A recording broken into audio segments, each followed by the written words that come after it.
What up, y'all? Welcome back to another episode of The Heart of the 50 States. I am quietly brilliant.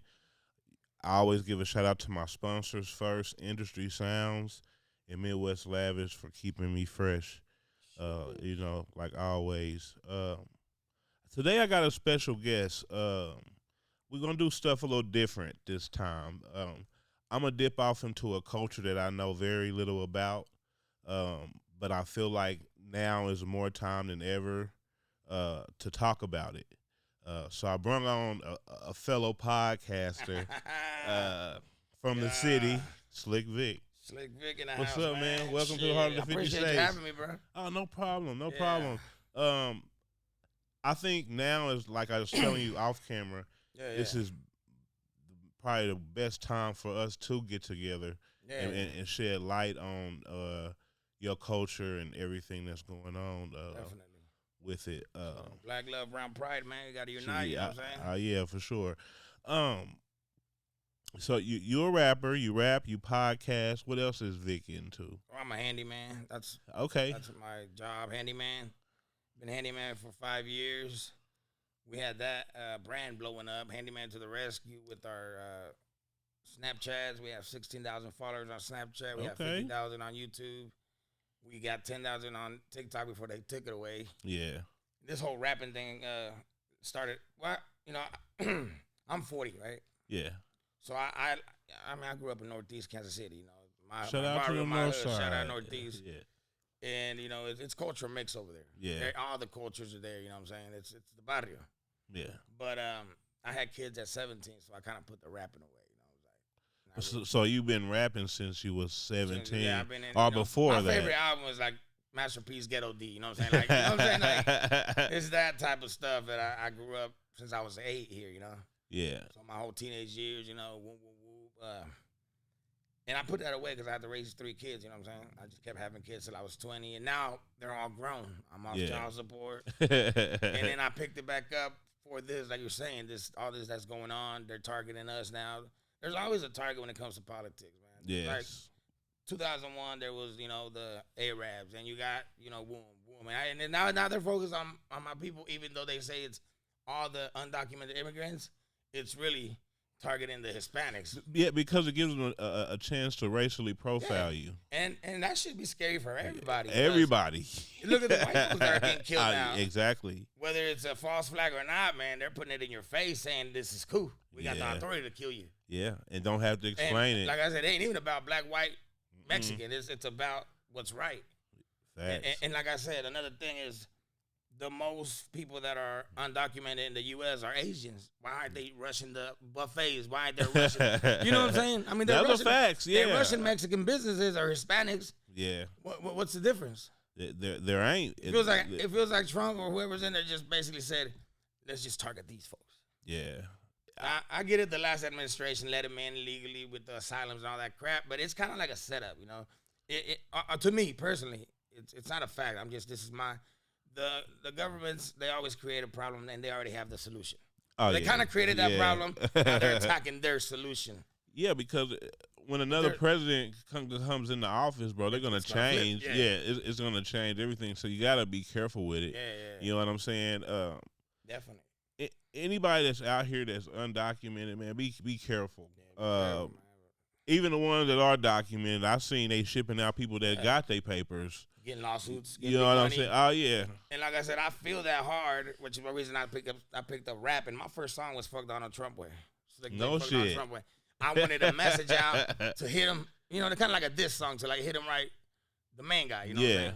Everybody like, you crazy for that? I'm like, bro, I'm on my Malcolm X shit. If I gotta go, I gotta go. Yeah, but you wasn't the only one making those type of saying, songs. Yeah. No, but I mean, personally, me, that's how I felt. Yeah. And then now we dropped about over 100 songs last year. Me. No shit. And then on top of the voice for my people, I wanted to inspire artists. Just drop your shit, bro. Yeah. A year from now, you ain't gonna drop it because you're gonna be better. Yeah. So that's my second motive to like. I just had the same conversation with an artist that was here, that came and spent the week with us. You know what I'm saying? I was like, bro, you got all this music. And you ain't dropped nothing. This is. I've already made $42 in 1 year off those songs. Yeah. And if one of them blows up, you never know. It might be in a soundtrack to a movie or a documentary. Yeah, Never know. So let's get into like your childhood. Was you born in the United States? No, my mom brought me and my sister here when I was 8. She was 6. So I grew up undocumented. Okay. Till I got my baby mama. She white, so my kids are whites again. So it's like that's how I got my stuff, my shit together. But when I was like 22 by then. Yeah. I grew up as an adult like that too, undocumented. So there's a difference between Chicanos and paisas or undocumented and then I have this debate on that. And this is for all the Hispanics. Okay. Who's first generation? The one that sneaks over here and gets gets papers, or the one that's born here? I think it's the one that came over here, no matter if he was born here or not. Yeah. That seems to me like first generation. Yeah. Over here. Yeah. But to them, they're like, no, it was the first one that was born here, like my son, for example. So I Chicanos. never knew that was even a thing. No, but see, I have a debate with a lot of Chicanos that are born here. Like, bro, like I put on for both. Cause I got your culture and I got my paisa culture. Cause now I'm like, even though I got shit going on now, I still resent that feeling of undocumented. You know what I'm saying? Yeah. So I'm always gonna stick up for them and be with them. Yeah, because you know what it's like. I'm them yeah. In here. Yeah. And that's just a little fun fact about Mexicans or Hispanics that are born over here with Mexican parents. So Mexican Americans are Those Chicanos. Are the ones that are born here. Yeah, they're born here. And the ones that's born in Mexico are what? Over here they call them paisas. Paisas. They're kinfolk. Okay. From wherever, but that was just a fun fact. But let me know if you got an answer to that. Get in the comments and let us know how you feel. Deeper, man, I want to give you a gift I got here, man. Okay. Straight from Mexico. It's oxygen volcano glass. It's a sculpture. Oh, so, wow. Yeah, look at that. That basically... I must be getting better at this because I'm starting to get gifts. More gifts. We're gonna put him right there. Yeah, a fun fact about the bull, man, and that volcano glass, it's got the memories of all basically the Aztecs, and that's everything. The rocks survived. And then it reflects bad energy because it's shiny. Like, you can keep it at home here or wherever.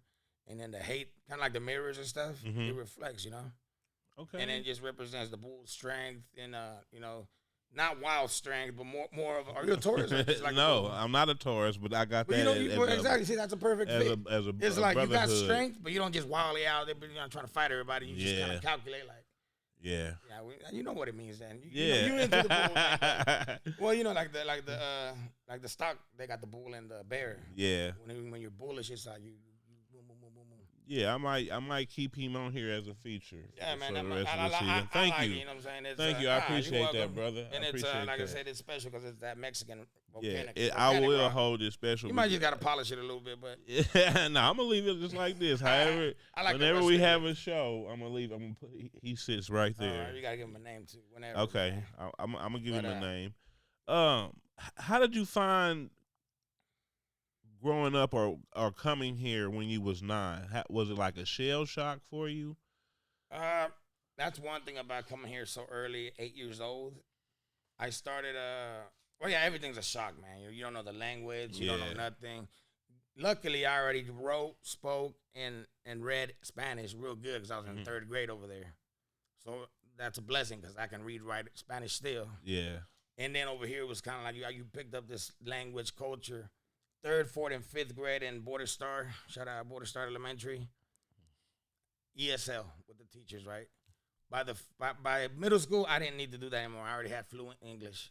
But it's because you're young. As a kid, you absorb everything like you know. And the kids are talking to you, I'm sure, at school. And especially if you're younger, even if you don't have documents, you feel like you're from here because you're here so long. Yeah.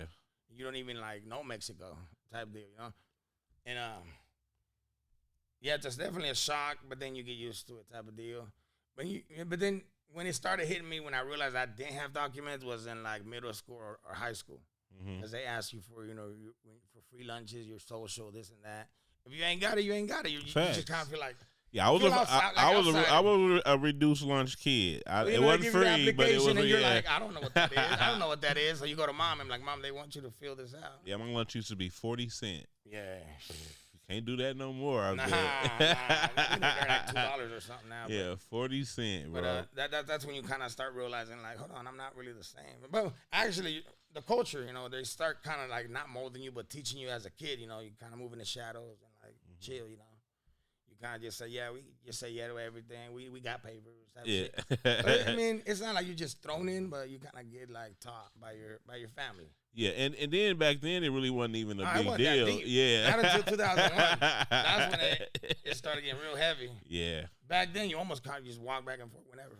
Yeah, it's crazy.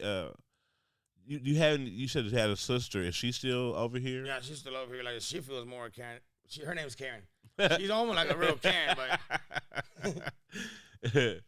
shout out to Sister Karen. Shout out Karen. But fun fact though, my sister, we'll go vacation in Mexico, and she gets fed up over there. Like 2-3 days, she's like, I'm done. You ready to go home? You ready to come here? And then one time she was coming over, and as soon as we touched down Dallas, she was dressed real Mexican, like jerseys from over there and stuff, with a saint this big on her arm. And then she's like, oh, I'm glad we're home. I'm like, girl, you looking like a straight Mexican. Tell me I'm glad I'm home. Sit your ass down.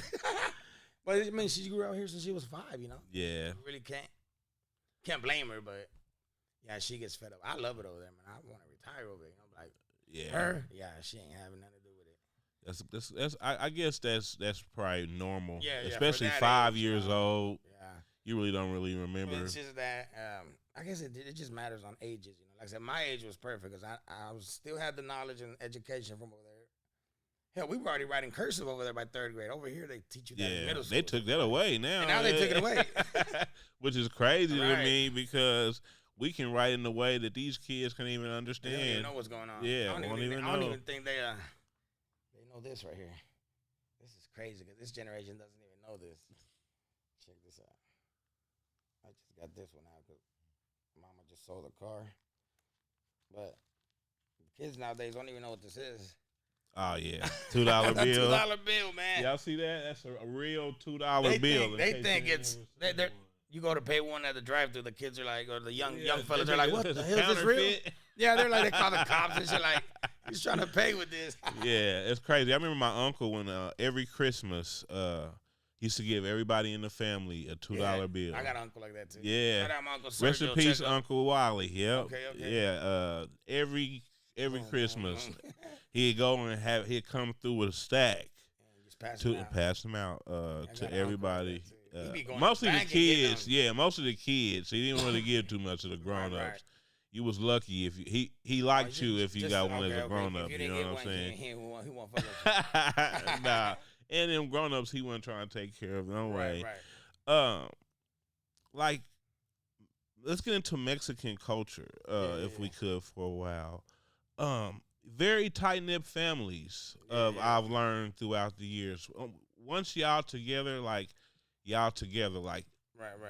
The moms usually go with the daughters. Am I correct? Right. If something happens to the father, the son kind of. I think that's great, bro. I think the way y'all stick together and help each other build. A lot of people can learn. You know what I'm saying, from y'all's culture. I think back in the day, you would hear people talk, and as a kid, out of pure ignorance, you know what I'm saying, about them. They go to Mexicans, you know what I'm saying. Yeah, they roll deep. But you looking back on it now, bro. Y'all had the right idea all along. Buy up the block or whatever. You know what I'm saying? Yeah, and keep the 2-3 families in that house until one was able to move out. In Mexico, on my dad's side, I've got an aunt, and she's got like 4 kids, right? Mm-hmm. So 3 of the fellas, they kind of built their own house in the same house, like up or sideways. Yeah. So you literally got 3 families living there, you know, with the sons and their wife or husbands, whatever. And then it's real tight. And then also we don't really do like nursing homes. Basically, our elders live with us. Exactly. The mom, the dad, and from that family, like my cousins, they took care of my grandma. Yeah. You know, sometimes I had a grandpa that he hit his head, so he kind of became like immobile. Yeah. So they took care of him until he passed a few years, you know. And the grandma the same way. She got dementia, and she went out like at 90-something. But you know what I'm saying? They took care of them. They don't put them on a home or something. Even over here, you don't hear that a lot. No, you don't. Either they go with the son or the daughter, but Yeah. And it's okay. Yeah. It's not like, oh, get your mom out of here. We might not get along, but they're not gonna be like, get her out of here. Yeah. And salute to y'all for that. You see that a lot, you know. Yeah. But the sticking together, bro, you don't see any black families like that. You don't even see any white families like that. I'm gonna keep it real. Government wise, you know, back in '80s, '70s when they tore out with the whole food stamps and shit, they attacked the family nucleus. Yeah. Am I wrong? They put the man out the house. Put the man out the house. Yes, I mean, I know a little bit of knowledge, but that's kind of why, in a way. But it's on us to take it or leave it. But I feel like that's kind of where disconnect happened too with the black community. Yeah, you know? facts. But I mean, the black community is pretty tight knit too. But they just been attacked too much. Yeah, to where now we attack each other. Now you know like what I'm saying? Each other, you know? Other races ain't really doing much to us. It's us doing it to ourselves now. It's a lot of things like that. You know what I mean? Yeah, it's crazy. Like I said, with the Hispanics, now they're attacking us something like similar way. You know? Yeah. Which is like, I don't know, man. It's just crazy. Like all this stuff that's going on, you know. Yeah, and it's literally attacking the families because they're nucleus. Take the mom or dad away, send them to Mexico. Babies over here. It's kind of like a different strategy, but how do you do that when the baby you taking the parent away from the baby that's an American though? They don't care, man. But it's a law. I mean, like I said, it's the same difference. They're attacking the family nucleus. Yeah. You take out the breadwinner, now she has to depend on something. But who do they expect to work? Because that's what I'm saying. Though. Nobody wants to work. Nobody. This is 100% real show. Nobody's gonna do the work that the Mexicans do or want. You know what I'm saying? We start at the fields. I wouldn't want to go pick shit. Hell yeah, that's what I'm saying. Like from sun to sun. Like that's one. Second one's construction. I'm kind of in that. Not as heavy, but I'm a handyman. But I've been in construction before I was in this. Yeah, and it's tough work. On your feet on concrete all the time. I'm not built for that. Yeah, I work with some Mexicans on a foundation repair company. Oh, that's tough work too, man. And man, you talking about they will make me get out the way. Yeah. You know what I'm saying? Hey, go you're doing better just out the way, bro. Just go over there and chill. And then there's actually a little video meme on that. The boss comes in and is like, what are you doing? He's like, well, they told me I'm better over here. Yeah. I can hang, but just get out the way. Yeah, go to the end down there. We about to get done with this. We about to get done. This job will take 2 days to do it, right? Yeah. They gonna get it. They done figured out they done figured out how to do it in 9 hours. Right. I'm talking about 9 hours. And of course I don't want that because right. I need work for tomorrow. I need some hours. Yeah, I need some work for tomorrow. Bro, they will literally, they be like, you can go home. But we ain't. Music the Coronas come out. You know what I'm saying? There's a house down by the crib. They took off the roof partly. And like this like 5 months in and they still haven't put the roof on. I'm like, man, the Hispanics knocked that shit out in 1 day. Tops. 1 day. But you do have 10 motherfuckers up there, like. Yeah, women, all kinds of shit, man. Yeah, I've seen it, bro. And like I said, bro, I couldn't hang with that job because I couldn't hang with them. You know what I'm saying? No, that's one thing I do use to my advantage as far as like when I look for work or stuff like that. Being Mexican, they get the idea. Oh, he Mexican. He gonna knock that shit out. But in my mind, I'm like, I'm kind of Americanized. Yeah, I ain't gonna do shit. I'll be like, yeah, I'm Mexican. Yeah, I got you. Yeah. But I'll figure it out. But that's kind of like a little to my advantage that I use. In my mind, I'm like, well, they kind of trust me because I'm Mexican, but if they knew, I may not even know it, you know what I'm saying? Yeah. I might not even fuck with it. Yeah. What part of Mexico are you from? I'm from Mexico City. Mexico City? 20 million people as opposed to 2 million here. That's crazy. Yeah, so they on top. Man, it's booming. Shit, when I went down there, when I was getting my shit straight, I went down there in 2008. By the time I came back in 2010, I was 100 pounds lighter. I was like real skinny, like at 190 something or 180 something. As soon as I came back over here, man, I blew up like 60 pounds like that within 6 months.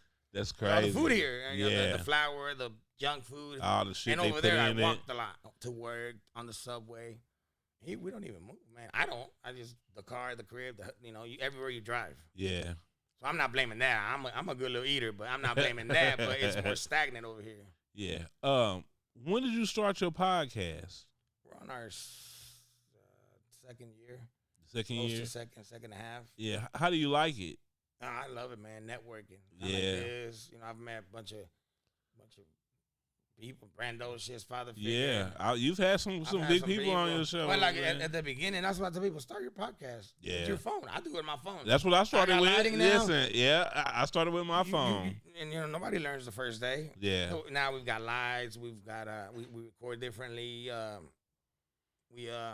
Like I said, I was the first episode. I podcasted with me. Yeah. Just to test out the equipment. Yeah. Then my mom. Then my then my that's people's. dope. Then I started gathering around. Started mobile podcasting, and then you just keep improving. Asking. I ask you, hey man, what do you think? Let me show me how to do that. But you gotta ask. Yeah. I've coached a few people on what how they to need. do. I'm like, bro, you don't need much. No. I mean, I'm still learning. Yeah. I'm just now loading my shit up to Spotify, so Yeah. I'm still learning. I haven't even did that. That's what I'm I saying, though, do like, there's a strictly bunch of stuff to YouTube. learn. Yeah. And I didn't even want to do the podcast. About 2 years ago, my son and a guy that was working with me and shit, we were just using this office space, literally just to get high. Yeah. Almost a year. And so I fired them. I was like, I was trying to connect with them because they're recovering addicts. So Yeah. I said, I'm becoming an addict. No, I said, y'all got to go. I cleared them out. I stopped the drugs. And then I started the podcast because they wanted to do it, but they never pulled the trigger. So I was like, I could do it. I'll figure it out. I got invited to Ozone Layer. I peeped it out kind of like this. I said, I don't need much. Yeah. They got the setup, like big bunch of cameras. Yeah, that's how it was with me. Before I started mine, I went to Sprinkle Some Salt. Yeah, I've been on at that. Emerald Dream. Shout out Bump Jonas. Yeah, man. shout out Bump Jonas. He was at Emerald Dream Lab at the time. Oh, And okay. when I walked in, I was so intimidated. Yeah, because I said, holy shit. I said, I looked at Bump Jonas, and he can tell you this is a true story. Yeah. I said, I am not ready. Oh, no, it ain't about being ready. You know what I'm saying? And he intimidated you. Intimidated. And if you, like I tell people, if you go look back at my first interviews, I'm only interviewing people for like 8 minutes. Interviews. Because I don't know what to talk about. I haven't really looked at any podcasts. I needed to be around music. Right, you know what I'm saying? In some form or fashion. Right. You know what I'm saying? That's the most one for us. For me, it was more about anything and anyone. Hell, anybody off the street. Come on. You want to talk your shit? We'll talk our shit. But then a lot of interest was in the music industry. Artists want to come on or they hear about it. All right, put on. But that's our big market, but it wasn't what I intended to, Yeah. The same for the music. If you go back to my first songs, you can kind of see my improvements, Yeah. Where I'm getting a lot of better flow, better hooks, and not just, monotone and shit. Yeah, at least you're improving. There's some people that's the thing. Keep going, improving with the podcast, with everything. And, like I said, I left Ozone Layers podcast when they invited me. We kicked this shit, and I was like, podcast, mine is going to be about just vibing. And basically use this for snippets, for promos, stuff like that. And that was a goal. And live, and it's up. No editing, it's raw, uncut, unedited. Yeah, that's and it's how simple for me because I can just end the live and it's ready. And it goes everywhere. Like I tell them, you can snip it whatever you want out, screen record, and let it go. Yeah. And you get a lot of support from the town, bro. They fuck with you, but you show support. Yeah, I show support on my end. Yeah, you at the shows, at the open mics, open mics, and that's a good look, bro. To be one of the only Mexicans at the show sometime. You know what I'm saying? Yeah. It's crazy. Trying to bring more together. That's why you're here. I was going to get to that. That's why you're here, and that's why I approached you at Black Charlie's and said, look. Yeah. Shout out Black Charlie's. Yeah, shout out Black Charlie's. What's his name? Pesos. The owner. Well, shout out Pesos, but the owner of Black Charlie's. Biggie. Biggie Love. Biggie Love, yeah. I always call him Poppy. Poppy Love. I'm like, that's your Mexican stage name. Yeah, but I want to start. You saw me perform one time when you were a judge. Remember? Yeah, I was a judge. Yeah, it shocked me. You know what I'm saying? Yeah. But people don't think I'll bring that. They're here comes this Mexican. What's he gonna talk about? It brung up more. That's when I first really. Okay, you were like. Yeah. And from then, I've been paying attention, watching you work. And the key word with all that, what we were talking about, is genuine. I do it genuinely. I'm not after anything. I'm not trying to get something out of it. Hell, I didn't even charge for the podcast. Now I tell them I charge $100 just so I don't get flooded. Yeah. See who's real about it. Yep. You got to do that sometimes. Like, you have to do that sometimes. I do it sometimes. You know, everybody loves free. We all love free. Yeah, we all love free. There's a time now where I'm 2 years in. It ain't about making money. It's just about locking it in. Make sure you show up. And your time. Make sure you show up. And your time. And plus, that 100 includes you a bottle because I buy him a little $50 bottle. I thought about doing this. I thought about charging $250. And you can. And listen, and you show up, and I give it back. That too, deposit, baby. You know what I'm saying? Here's your $250 you gotta see back. Who's serious about it. You know what I'm saying? Yeah. And I've had a lot of people flake on me. I've had a guy, he's real known, got numbers. He hit me up while I was in Mexico. I want to get on, bro. I tapped him in 3 weeks later. I got back home. He canceled me the same day. I ain't gonna say no names. I ain't like that, but I had a bottle ready. I was kind of disappointed because I'm a fan of him. Yeah. And I was just like, that's some fucked up shit right there. We've been canceled. You know what I'm saying? We've been canceled a few times, and I feel you, bro. It's you reached out to me, bro. And yeah. I'm sitting here with my, thinking, man, like, bro. And you knew the night before you wasn't going to come. You know what I'm saying? I don't pull up to the office. I downed that bottle with my son. I was like, man, fuck him. Yeah, me and Stoney went through that several times. But that's the main one that hurt. I've been canceled more than that. But it's like, bro, just pick up the fucking phone like you did before. Are you intimidated? Are you scared? Like, I'm not going to drill you with questions you don't want to answer. Yeah, if you stand me up, the next time you want to come on here, you best believe it's coming with a ticket. Oh, fuck yeah. You know what I'm saying? I'm gonna tax you. We do it out of love. But that's my speech. That's my speech. It's and some I'll dudes. block you if you send me up more than 3 times. It's some dudes that stood me up and hit me up like, I need to get on there, bro. It's $350. Cause they watching. Yeah, it's $350 to come on now because you'd have wasted my time before. And it's really like I'm charging 50 because out of the 100. I got you a $50 bottle. Yeah, and I gotta split it with my guys too. Even the deposit, man, it makes sense when nobody wants to spend $1. Yeah, that's cool. Nobody wants to invest in themselves most of the time. Yeah, they want you to continue. You know what I'm saying? They don't understand that all this shit costs money too. Just the time. Yeah, just the time. That's the most We're expensive here an hour of or it. two, sometimes 3 hours on a show. I'm here all day. I don't do nothing else but podcasts. I start at 6 or 8, and I tell them we got till midnight. Yeah. And it's like, we ain't no limit. Minimum you got to do 40 at least to make it like a show, but. And, I let them bring as many people as they want. Come with your crew, 10 people. You know what I'm saying? Yeah. It don't matter. This ain't scripted or nothing. This is just a vibe. I'm not going to attack you. I'm just going to go with the flow. Yeah, same here. We don't do scripted. I don't do very much. Podcasts get a bad name because people think you're gonna attack their weaknesses or the drama that shit's going on. I don't even look for weaknesses or strengths. But that's how a lot of them think it is. We literally sitting down right here having a conversation. Just vibing. Like we anywhere else. Only difference is we got a microphone and a camera on us. And it is what it is. You know what I'm saying? So, I think that stigma's got to get over with, and people just need to. It kind of goes back to the dropping the song. Be confident. Be sure to pull up. Drop your songs, man. Like, I can't stand when they say, "Should I drop this?" Man, sit your ass down. If you got ass, don't drop that bitch. Yeah, you know what I'm saying. But I drop trash. I don't give a fuck, bro. But, say where's the confidence in yourself? Yeah, man. Like, just be confident, bro. It's all good. Just make another song.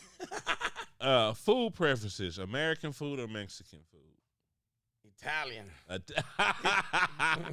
Figlio mio. Did not see that one coming. It's romantic, man. Yeah, I love wine and dine them. You know, I like to cook me up. I cook, so I cook me up a little spaghetti with just meat. You know, a little bread, slice it up, get you a wine, some music. Hey, that's me killing them. Okay. But after the Italian, I love Mediterranean food.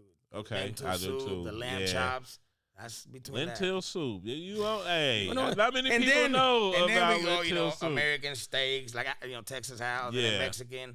But I throw that on some Mexican food too. Do you? But I mean, I ate so much of it. It's kind of like my third or fourth. Yeah, you probably grew up eating a lot of it too. Me, I'm more like I said, either Italian or Mediterranean. Yeah. Growing up, was your mother hard on y'all? Yeah. I'm asking because.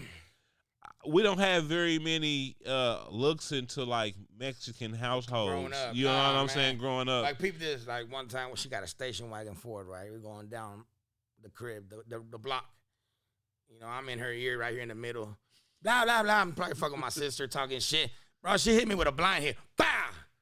Like she did this and got me right in the mouth. I set my ass down. I'm like, you just hit me with a blind boom and got me right in the mouth. So yeah, or they get you with the look in public. So a Mexican mom ain't too far from a black mom. No, they hit you with the chancla, with the belts. And then, my dad growing up was the one that was less hitting. He was more just like, come on, man. he maybe hit me once or twice, but when he hit, he hit. Yeah. When he came after me like full force, I'm sitting there balling and shit. But it was like 1 or 2 times, like for pops. But moms, they get to talking and you better listen. Or if they're already yapping, it's too late. You better bring your ass in the house. They trying to catch you in the street. Get your ass in the house. You know what I'm saying? Yeah. I mean, my mom are kind of like, I want to say I always been closer, like best friends, you know. Yeah. But yeah, when mama pissed her off, you better just kind of like hold off, or she gonna whoop your ass. Yeah. They real physical, man. Yeah. I always wonder because I lived in the Westport area for like 2 or 3 years, and I had some Mexican homeboys, right? And it seemed like their mother was always easygoing. Oh, it seemed that way. She always had food ready. Come on in, come on in. Yeah. They definitely nice. But way they told it, boy, they were like, hell no, she doing that because you here. We got company, but wait till you leave. She gonna make me wash the dishes, clean your room, do this, cut the yard. You know, they don't play that shit, and they don't want to say it twice. Yeah. What do you think is like one of the most misunderstandings about Mexicans? Misunderstanding. Like America says a lot. Mexican this, Mexican that. The obvious one, lazy Mexican. It's like, I don't know where the hell they got that shit from. Yeah. There ain't nobody lazy over here. Over here is like, we came to do what we got to do. Yeah. Whether you save money or send it back. I've never heard lazy Mexican. Man, they've got cartoons about the sombrero guy just chilling like lazy Mexican. Like, I guess we laid back. Attention. But when it comes to work, man, it's like Mexican families know, even the wives, the girlfriends, the mistress, if I'm at work, I'm at work. Don't even call me. If you call me, you toxic. Yeah. But Mexican family, they always say respect the work, respect the job, you know? Yeah. My baby mama, I was working as a waiter, in the plaza. The cashier didn't let her talk to me. She called her a bitch, and I'm in trouble now. I'm about to get fired. My girl, you can't be calling me and shit and cussing her out. Maria about to fucking fire me. So it's the difference, Yeah. Ain't no Mexican gal gonna hit you up like, babe, nah, man, chill. Yeah. I'm at work. You know what I'm saying? Now, I do say that it's a lot of macho in the Mexican man. Mm-hmm. Well, I don't agree with this, where they go out to drink from Friday to Sunday with the buddies and kind of like, the wife's supposed to stay home, and take care of the I'm kids. not with that. I mean, I grew up around a lot of single women. Like, I consider myself a feminist that way because, like, I need y'all to stop that shit, bro. That's not cool. That's why they get cheated on. That's why the Sancho exists. It's called milkman. Yeah. I ain't with that. You know what I'm saying? Like I said, maybe because I grew up over here, but it's a lot of that in Mexico, and a lot of Mexican grown men over here that come as adults try to move that way. Yeah. Like, all right, I don't work now. I'm gonna go drink with my buddies for 3 days straight. And it happens, bro. Like, oh yeah, like, what the fuck?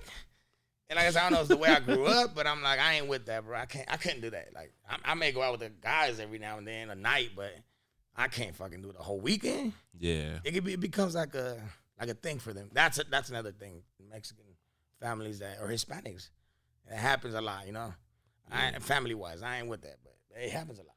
Yeah. Are you into the car culture? Oh, I love the car culture, man. I never had a lowrider. I've never been in a lowrider. Wow. Hopping, but I love the culture. Yeah. I'm into more classic cars, vintage. Okay. I like the clean ones. I mean, I got 74 Torino. I just cold started it today. Clean, pristine.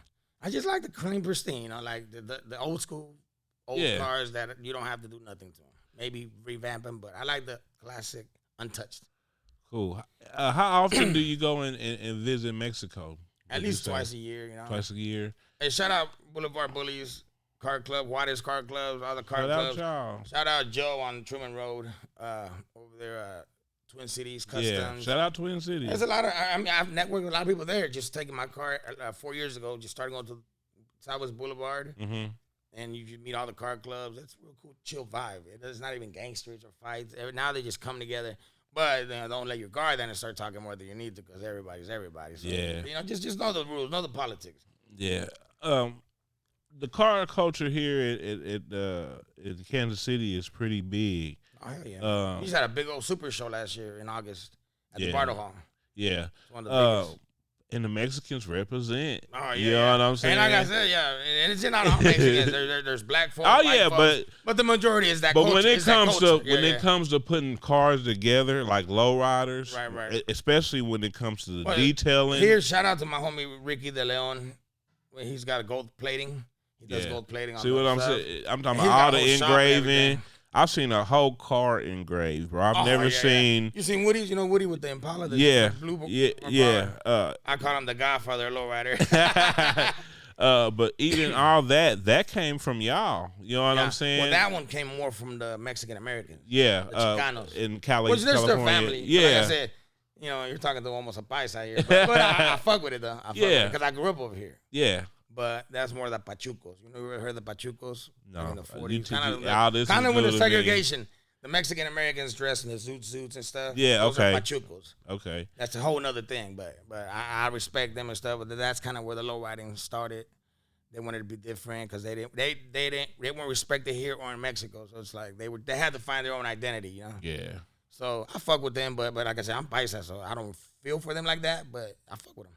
That is crazy. I hold it down for my people. You know what I'm saying? That's crazy because I don't think we have those different sets of groups like that as black people. African Americans. Yeah. Well, I mean, some people Either you call black. some people call it I'm American, I'm black, I'm African American. Yeah, I guess you got you're those right. little just names, but as far as people.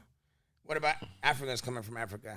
You got that. They don't fuck with us. That's what I'm saying. You got that going on too. Same difference, you know what I'm saying? Yeah, I worked with some Mexicans when I was like not Mexicans, Africans when I was 18. Like, no, you represent this wrong. Yeah, they was like, you might. He looked at me in my face and told me, he was like, you might as well be white. Oh, so they consider y'all like an outsider. Yeah, like you ain't from the motherland. Don't trust them. Don't trust them. They gonna do you like the white man. It's basically, yeah. Yeah, it's crazy though. But as far as like the white, black, and Mexican here in the U.S., when I started getting jobs, I was like a forklift driver and stuff. I kind of noticed that there's a white and black tension, right? Yeah. But then I just be to myself and shit, neutral and shit. I fuck with everybody, talk to everybody. But then I noticed, the black folks took me in more. Like if the black and white ones were having an argument, kind of like the brother would be like, "Hey, come on, Vic." Like, you know what I'm saying? Yeah. So I kind of started realizing, they kind of fuck with us more. And then, the white one, he would kind of be more to himself and shit. Mm-hmm. When it came to some argument or whatever. So, I mean, it's kind of like, that's why we got to come together type of shit, you know what I'm saying? Facts. Because it's colonizers, oppressors, all that shit. But as an adult, I started noticing in real life, it was like, oh, shit, so it's kind of like politics or shit, Where I'd be like, damn, what they fighting about? And at the end of the day, it was almost as differences. It wasn't even about anything. It was more like, still I ain't don't fuck about with him, nothing. I don't fuck with her. And it's like, I don't know, man. I think white folks are just doing this because they're becoming the minority or something. Know. They know. I mean, that's why they're attacking us. That's why they're making babies like a motherfucker. Yeah, and abortions is mostly done by white women. You know what I'm saying? So that's why they stopped. You see a Hispanic woman because of all same with black. The religion. Yeah, same with black. Hell, I was working with a white girl and I had a black homegirl. We was just sitting there. She came up to us like, my fiance is about to go to the cops, academy. I'm working on some career shit. And she had got pregnant. She kind of nonchalant told us, I think I'm gonna get an abortion. We're sitting there like, bitch. Oh yeah, that's like why they stopped Like it. it's nothing like. And my homegirl, shout out Kay, she was like, she's a hardcore gangster type of shit, and she felt bad. She was like, that bitch is. I don't even care. I was like, damn. I almost told her like, man, do what you want, but I'm like, that's a hardcore shit. She just brought it up like nonchalant, like. Why do you? And she did get it. Yeah. You know what I'm saying? Why do you think white women get abortions so much? I don't know, because they the devil. I don't just fuck with that. Shit, man. Cause I think it's how they treated. I think they grew up seeing how they mothers and stuff were treated. Listen, I went to Raytown South in the 7th grade. There's some stuff that they were saying to their mothers then that I won't say now, and I'm 45 years old. Like disrespect them, or oh yeah, man. Oh, the males are gonna, I'll fuck you, mom. Fuck you, mom. Yeah, the girls too. So, that's kind of where you're going, like disrespectful. Yeah, shit. Bro. I think that's part. They like fuck them kids. Well, I think it's more like selfishness, though. Of course, it's selfish. Like, yeah, I'm worried about me, my body, my privilege, all this shit. This is my body. This is my right. Now, see, my oldest son, he looks. He's a little red hair. Like, he looks more white, like his mom, but he feels more Mexican. So I mean, he gets mad when the Mexicans don't fuck with him, but then he gets this raw privilege shit going on, and I'm like, bro, you kind of just got to use the shit to your advantage, bro. Yep, you gotta take. You're Mexican, because when they read that last name, they gonna be like, this motherfucker ain't fool white. You know what I'm saying? So you gotta be careful because your luck might run out, man. Yeah. Because I'm like, don't just settle down, bro. It don't depend on it too much. Don't depend on it. Yeah. He's got lucky so far, but I'm just like, bro. Once they read that last name in court, bro, they might fuck you. You know what I'm saying? So, just to everybody, don't depend on that shit. Because nowadays, it's a thing, but it's not that much of a fucking thing. You know what I'm saying? Yeah. You can't go out there just disrespecting racism people. Because you're going to get it. What they be saying, we ain't our ancestors. Yeah. Shit. So don't play with me. And same thing with us, man. Like, they attacking us. That's why I stand up with this rapping shit and shit, with the podcast, with everything, man. You got to stand up for something, Yeah. You can't just... You know what I'm saying? Because at the end of the day, it's political shit. In 2001, with the Twin Towers, they passed a bunch of shit in the Patriots Act that people don't even know about. Yeah. What makes anybody just get on the corner doing some shit makes you a terrorist type shit, Yeah, it's There's a lot of crazy. people don't know that there's shit behind all this crap they put in your face. There's definitely a plan. Yeah, there's definitely a plan. You know what I'm saying? They solution. setting it up. Yeah. And they got the solution. They setting it up. They been new. But like I said, we don't get into too much conspiracy theories. I laid back off on that, but there's definitely a why to everything. Yeah, you just got to sit back and watch. Be an observer, yeah. Just because once you think something's going one way, they'll flip it another way on your ass. They done what they call that when they change up the play? Audible. Yeah, audible. Yep, that's or exactly wrench it. in that motherfucker. Hell yeah. It's 2026. The beginning of it. If you could leave the people with any words, hold on, before I go there, if you could change anything in Mexico, what would it be? Well, obviously corruption. But then again, that shit's kind of helped. I'm gonna tell you about a story about corruption. Okay. I was living down there. And it's true. Corruption's crazy down there. Obviously, any type of bureaucracy shit you gotta go through. You can always slide or whatever, you know what I'm saying? But getting pulled over, boom. But anyway, me and my buddies from work down there. We went to eat downtown, right? Mm-hmm. We chopping it up. We got fucked up. I'm like, I gotta go take a piss, right? So I go next to a newspaper stand. I start going. I'm just like, next thing I know, I got somebody tapping my shoulder. I look like this. There's two cops right there. I reached in my pocket. I swear to God, I gave each of them like 100 pesos. I was like, whoop. I got done. I looked around. It was gone. I was like, I just did what's that called? I said Audible. Yeah, no, I just corruption. I just did corruption. Oh, okay. I'm all excited. Like I just witnessed firsthand corruption. You was a Motherfuckers participant. You was a participant. That's what I'm saying. It's a beautiful thing if however you use it, but it's what's fucking up the country. Like, yeah. Okay, so you would change. And it's corruption. everywhere. It's here. It's everywhere. You but can't over get there, away it's kind of from like it. in your face corruption. Man, look, ain't no cop gonna take $100 here and walk away. Yeah. He gonna take your ass in and beat you probably. You know what I'm saying? So, man, that's the one difference that I would kind of say. Corruption. We'll go with corruption. The corruption. The narc cartel is corrupting everything. The people corrupting everything. The companies corrupting everything. Hell, even the outside companies going. Oh yeah. Taking the water, the oil just for corruption, depending on who's. And then the last president, this lady president may say they're battling corruption, but it ain't. They're just kind of like. They're just talking to get Jew. the eyes off Our of president her. is Jew in Mexico, so like, come on now. Music. What are you working on right now? You working on any music right now? You got anything coming out? I've always got some singles or albums coming out, but right now, man, I'm excited to announce that we just locked in a deal for a producer studio time for life. What? At least 4 to 6 hours a week, man. So There I'm you go. gonna start pumping out There you go. at no cost because I did some favors for them. So See, there you go. I locked that in. Come right back around. So I'm gonna basically planning on dropping an album every month, at least 6 to 8 songs. You hold him to it. And whenever this is y'all see him, whenever y'all I've been see him, doing my say own where that songs, album but at. this is professionally done shit. Yeah. Okay. So that's in the making. I'll have that deal done by the next week, so I'm gonna start hitting that hard. I've already got a bunch of songs ready to come out. Yeah. So that's it's like a studio announcement. To me, you know what I'm saying? So stay tuned. Stay tuned, Stay man. tuned. Tap You got in it. to You got Slikc it coming. SLIKC VIC Slikc Vic on all platforms. We coming hard. Album every month, consistency, or at least we're gonna try. Oh yeah, y'all check him That's out. a big thing for me because, like I said, it costs to get studio time. Y'all know. Oh yeah, for sure. However much for these hours and shit. So I'm happy for that got locked in. You're gonna be hearing a lot more of us. Now for future plans, I'm trying to get into videographer or tie one down with that high expensive. You know, these videos cost $200 to Oh yeah. $150 to $500. So I spent a lot of money last year. So this year I'm trying to be more cut the middleman out or get one that's more affordable and still good. Shout out Frames, Cool and Dre. Shout out Cool and Dre, yeah. Shout out, I mean, they cost, quality cost. Yeah.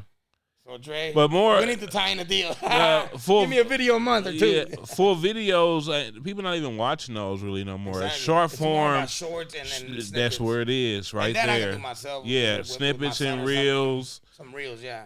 The videos are sitting there on YouTube. You just spend $500. You spend $500 on it, but you ain't making $500 back. Are you talking about the shorts or no the videos? Oh yeah, you ain't making it back. So it's a waste then, right? We need to find. Not hitting that hard, but we need to find somewhere else to place that money where it works. Idea to be different. Exactly. Those visuals. Exactly. And I went to see Freeway Ricky at the school in Kansas, right? KCCCC. Yeah. About a month ago. JUCO. Yeah. So I pulled up there and he spoke about that. He was like, it's all about cutting the middleman out and I lost my thought. Hold on. And just like what he's doing, he's saying whenever he goes to a city, he'll tie into a business, let's say industry. He'll come do a short, kind of like. Oh yeah, like he did that with he did that to IMKC and store. They pay him however they pay him, whether it's merge or money or whatever, and then they get the views for their business, and he gets the views for him, and it's all tied in. Yeah. And he was talking about some other boxing stuff too, but that's true. That's people get just short attention nowadays. Yeah. And then that's what I'm doing with short little films, like 2 to 4 minutes. Yeah. I've got one up on my YouTube, but that's what I want to hear because a lot of homies, Mexicans, blacks, whites, whoever, they fuck with me as far as like, hey, I'll go want to do a little movie skit with you. Yeah. So I'm gonna start hitting them up for that too, like on a certain day or when we're free, just go shoot like do some random skits. shit out there, just some random shit, Yeah, we do them too. I call myself obnoxious, so we come up with some shit. Like, we didn't get the 16,000 on Snapchat for no reason, you know what I'm saying? Yeah. And dope. Well, like I was starting to get at, it's the beginning of the year, February 16th. If you can offer anybody that's watching you or anybody that's watching us right now any kind of advice, what would it be? Man, have confidence, drop your music, try new shit, new businesses, start some shit up, and get out the matrix. And once you get out the matrix, you got time for art, you got more time for you, for your peoples. You know what I'm saying? Yeah. Get out the matrix, man. Even if it costs you 1 year of struggling, start it, man, and look for guidance. Yeah. And hit me up if you want to learn some shit. I'll guide you on how to do what I know. I ain't no hater, anybody. You know what I'm saying? And like I said, if I want to tap in with you or anything, I'm sure you're not going to say no. You might not give me the full game, not just you, like anybody, but you're going to guide me. At least too. Of course. You know what I'm saying? Yeah. Like I had a cousin, I hit him up like, man, I could start you a business for under 500, all of it. So he comes to the office, he's like, 500. Make my business. I said, nah. I said, I'm gonna give you the game. I'm not a certified whoever. Yeah. I'm gonna give you the game so you can do it. Yeah. So I gave him the game, and I'm like, if you ain't ready, you ain't ready. But don't be scared. Yeah. Don't be scared. Don't care about the criticism. Take it as constructive criticism, constructive. Yeah.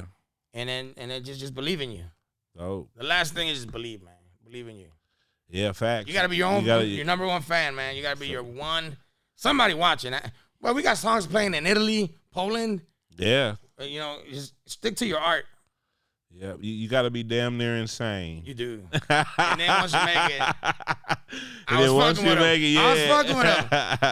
We used to rock together at shows, that type of shit. But I heard him, man. Good advice. Thank you. I want to give you your flowers for staying down for your people and continuing on your journey, not giving up.